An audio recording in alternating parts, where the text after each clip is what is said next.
ಇನ್ನೂ ಬಹಳ ಜನ ಮಂತ್ರಿಗಳೆಲ್ಲ ಇದ್ರು. ಎಲ್ಲಿ ಇಲ್ವಲ್ರಿ, ಅವ್ರು ಒಟ್ಟೋಗಿದ್ದಾರೆ, ಕೂತ್ಕೊಳ್ಳಿ. ನೀವೇನ ಲಾಯರು? ಎಲ್ಲಿ ಇಲ್ವಲ್ರಿ, ಅವ್ರು ಒಟ್ಟೋಗಿದ್ದಾರೆ, ಕೂತ್ಕೊಳ್ಳಿ. ನೀವೇನ ಲಾಯರು? ಎಲ್ಲಿ ಇಲ್ವಲ್ರಿ, ಅವ್ರು ಒಟ್ಟೋಗಿದ್ದಾರೆ, ಕೂತ್ಕೊಳ್ಳಿ. ನೀವೇನ ಲಾಯರು? ಡಿ ಕೆ ಶಿವಕುಮಾರ್ ಹೊರಟೋದ್ರು ಬೆಂಗಳೂರಿಗೆ. ಯಾವಾಗಲೂ ಇರೋರ ಹೆಸರು ಹೇಳಬೇಕು ಹೊರತು ಹೊರಟೋದವ್ರ ಹೆಸರು ಹೇಳೋಕ್ಕಾಗಲ್ಲ. ವೆಲ್ಕಮ್ ಮಾಡೋದು ಇರೋರಿಗೆ, ಇಲ್ಲಿ ಯಾರ್ಯಾರು ಇದ್ದಾರೆ ಅವ್ರಿಗೆ ಮಾತ್ರ ವೆಲ್ಕಮ್ ಮಾಡೋದು. ಮನೇಲಿ ಕೂತಿರೋರಿಗೆಲ್ಲ ವೆಲ್ಕಮ್ ಮಾಡೋಕ್ಕಾಗಲ್ಲ. ಗೊತ್ತಾಯ್ತಾ? ನೀವು ವಕೀಲರು ಸ್ವಲ್ಪ ಅರ್ಥ ಮಾಡ್ಕೋಬೇಕು ಇವೆಲ್ಲನೂ. ಅವರು ಪಾಪ ಡಿ ಕೆ ಶಿವಕುಮಾರ್ ಹೆಸರು ಹೇಳಿ ಅಂತ ಹೇಳ್ತಾ ಇದ್ದಾರೆ.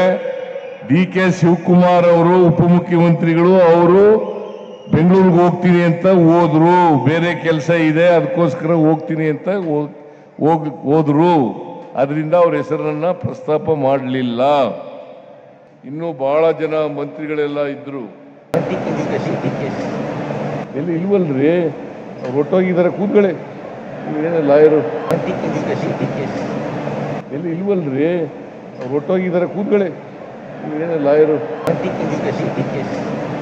ಎಲ್ಲಿ ಇಲ್ವಲ್ರಿ, ಅವ್ರು ಒಟ್ಟೋಗಿದ್ದಾರೆ, ಕೂತ್ಕೊಳ್ಳಿ.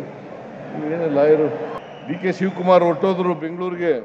ಯಾವಾಗಲೂ ಇರೋರ ಹೆಸರು ಹೇಳಬೇಕು ಹೊರತು ಹೊರಟೋದವ್ರ ಹೆಸರು ಹೇಳೋಕ್ಕಾಗಲ್ಲ. ವೆಲ್ಕಮ್ ಮಾಡೋದು ಇರೋರಿಗೆ, ಇಲ್ಲಿ ಯಾರ್ಯಾರು ಇದ್ದಾರೆ ಅವ್ರಿಗೆ ಮಾತ್ರ ವೆಲ್ಕಮ್ ಮಾಡೋದು. ಮನೇಲಿ ಕೂತಿರೋರಿಗೆಲ್ಲ ವೆಲ್ಕಮ್ ಮಾಡೋಕ್ಕಾಗಲ್ಲ. ಗೊತ್ತಾಯ್ತಾ?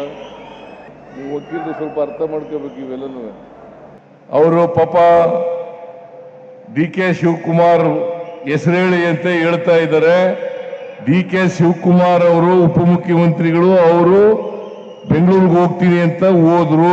ಬೇರೆ ಕೆಲಸ ಇದೆ ಅದಕ್ಕೋಸ್ಕರ ಹೋಗ್ತೀನಿ ಅಂತ ಹೋದ್ರು. ಅದರಿಂದ ಅವ್ರ ಹೆಸರನ್ನ ಪ್ರಸ್ತಾಪ ಮಾಡಲಿಲ್ಲ.